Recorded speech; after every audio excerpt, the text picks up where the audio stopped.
Hello and welcome to Talking Digital Assets. Today we're looking at a possible threat to crypto and digital assets in the shape of quantum computing.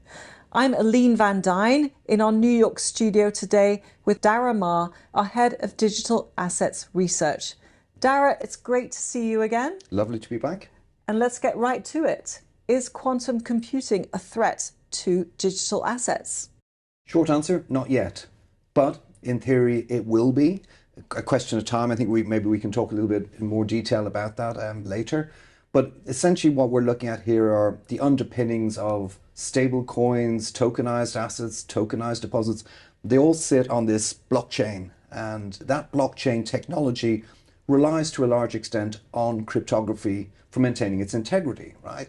And quantum computing could, in theory, unravel some of the mathematics that provide that cryptographic integrity around the data. And there are particular elements, again, we can discuss in a bit more detail, but essentially that's the core of the fear, the idea that quantum computing can unravel the digital signatures and therefore by extension that means trust in the whole blockchain and tokenized world would begin to unravel as well. This sounds like quite a serious issue, and you say it's not here yet. But does that mean it's inevitably coming? That's the direction of travel, right? There's a term that's applied in this space. It's a bit of a mouthful. Cryptographically relevant quantum computer, CRQC. Now, they are being developed. And what do they mean by that? Well, this is a quantum computer that has sufficient computing power, but more importantly, makes few enough mistakes that it can use various algorithms to unravel these cryptographic tools that we used in blockchain and in tokenized assets. So that's your CRQC. There has been a lot of development in this area. We see research papers on it suggesting the time frame for that a landing is coming a lot closer, right? But if you look across a spectrum of experts, and I'm not one of them, but you look across a spectrum of experts in this field, generally, the consensus is that a CRQC is around 10 to 15 years away, right? Like ballpark. So we've got time on our side when it comes to offering protections in this space, but that is definitely the direction of travel. Now, 10 or 15 years, if you think about these assets, digital assets, you're holding them for life, forever. Yeah. So it doesn't actually sound like that far away. Is there anything that can be done to mitigate this? Absolutely. First of all, a good point, because we get very excited about tokenization because we talk about how it will be the modernization of financial markets, atomic settlement, all these kind of catchphrases that are bandied about. Atomic settlement, of course, meaning instantaneous. Instantaneous settlement, exactly. And so this is all the excitement that we're generating around it. But we expect this infrastructure to be in place for decades, right? So if you design it now and you anticipate a challenge lying in some future timeline, you need to be prepared for it. The good news is there are solutions already available. This is not kind of we're all scurrying about trying to work out how to protect ourselves. There are already, if you like, mathematical tools that are quantum resistant. The key here is implementing them, ensuring they're part of the infrastructure and implementing those changes. And how much of this quantum development is linked to the leaps in advances on the AI side? Presumably this is quite closely connected. Well, we're getting kind of parallel developments here. Tokenization is happening, AI development and implementation is happening, and quantum computers are being developed. And all three are kind of, I don't want to say moving parallel actually, because ultimately they will all converge, or they already are converging. But they are quite, I guess, distinct processes, but with implications for each other. I mean, in particular for tokenized asset markets, which would include stablecoins as mentioned, what you're really relying upon is cryptography to verify who owns a given asset. We call it digital signatures. And we use what are called public and private keys. Now, the maths behind those public and private keys are particularly vulnerable to quantum computing efficiencies. And so that's the real concern. You may have heard me talk previously about another form of cryptography, which is hashing, which is where you change lots of data into a short string, right? That is less vulnerable. So it's a specific area of tokenization that's vulnerable, but there are tools to offer protection. And when we say vulnerable, we basically mean the risks of getting hacked. Yeah, essentially it's unraveling. Somebody can pretend to be you and say, actually, no, I own that stable coin, I own that tokenized asset, that tokenized deposit, and I want to move it to wherever, right? And the key here is, a financial model is essentially built on trust. And cryptography is at the heart of the trust mechanism in a tokenized asset world. In fiat world, in traditional finance, you've got banks, you've got lawyers, you've got courts, all of these other elements really that can determine who owns a given asset. In tokenized, you're much more reliant on that cryptography. It's, if you like, much more at the core of the whole infrastructure. And that's why we get excited or nervous about this quantum threat. So let's delve into that trust issue a bit more, because that is clearly at the heart of it. If there's no trust, or if something happens that busts the trust, then confidence could potentially be undermined in the whole digital assets ecosystem, presumably.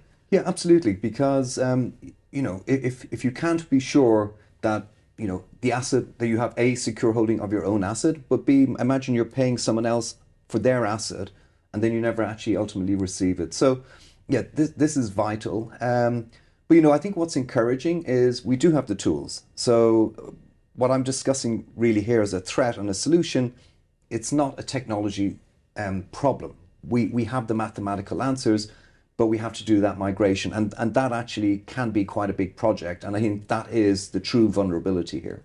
So let's delve into that, because as listeners of previous episodes will know, we've talked about stable coins, we've talked about tokenization, gold tokenization, we've talked about sort of the infrastructure supporting this switch to digital assets. Which parts of that ecosystem are most vulnerable, or where is there the greatest chance of successful migration and continued trust? Yeah, I think it's that last characterization that perhaps captures, if you like, a spectrum of vulnerability, right? It's who can make that migration journey most easily. One of the phrases that's thrown out there, which I quite like, is cryptographic agility. That ability to change the cryptographic underpinnings of your asset to remain quantum resistant. Now, so let's talk about, let's say, the big three, right? Yeah. You have, first would be public permissionless blockchains. So we're talking Bitcoins. The second grouping would be stablecoin issuers, where they control governance. And the third big grouping would be traditional finance operators moving into this ecosystem. Bitcoin actually faces a pretty challenging migration challenge because it's a public permissionless blockchain, which means there's no central governing authority. So if you want to make a big change to the protocol that underpins Bitcoin to make it more quantum resistant, you have to build a consensus for that, and that takes time. Right. I guess at the other end of the spectrum, we've talked stablecoins. A stablecoin issuer, they're in control of all the governance around their stablecoin. So they can say, well, we're migrating to this form of architecture, this form of quantum resistant addresses, etc. So could this factor become another differentiator amongst stablecoins, the migration and how they're handling this? Yeah, I think for stablecoins, but more generally across tokenized assets, right? I mean, let's take an HSBC of this world or a traditional financial institution that's moving to a tokenized infrastructure. They too will make that migration, and banks have lots of practice at upgrading technology and, of course, protecting their data, right? So it's a journey they've been on in other circumstances. But people interacting with stablecoin issuers or with banks or whomever, or with markets, they will have to do their governance to make sure that the people they're interacting with are operating in a way that protects them against a quantum threat. You don't want to leave your tokenized assets with a bank or a custodian who doesn't have proper governance in place to protect it. And at the moment, there's no regulations or no regulator that's keeping an eye on this, or is there? No, well, actually, absolutely, they all are, and it's a funny thing that kind of is happening in the background. So regulators are very aware of this quantum threat, and what they've done is they've set out timelines for financial institutions to move towards being quantum resistant. The challenge for banks is, again, like stablecoin issuers, great, they've got control of their governance, but they've got lots of balls in the air that they're trying to deal with, right? Yes. And so, how much does a tokenized asset ecosystem really keep them awake at night? So that could become a question. But regulators are absolutely on top of this, and they've got timelines for banks to deliver a quantum-resistant solution, not just around tokenized assets, but on all aspects of customer information and assets. So does this potential threat, impact the potential winners and losers in the digital asset space? Does it favor larger institutions that have more experience dealing with regulators? Does it potentially create a bit of a barrier to entry for startups? Like, how does it affect the competition? To be honest, as we get closer to that CRQC that we talked about, this mega computer, this capable computer, let's say. Yes. As we move close to that, I really think being quantum resistant will simply be a necessary component. Okay. It won't be like, hey, look what we're offering you quantum resistance. Like, yeah, come on. That's a minimum requirement, right? Do you remember the old days? You go to a hotel room and you'd have to pay for your Wi-Fi, and now you kind of expect to get Wi-Fi. You would expect your banks and your custodians to provide quantum resistance. So I don't think it will necessarily be a differentiating factor. I think if you're not quantum resistant, you just won't be a player.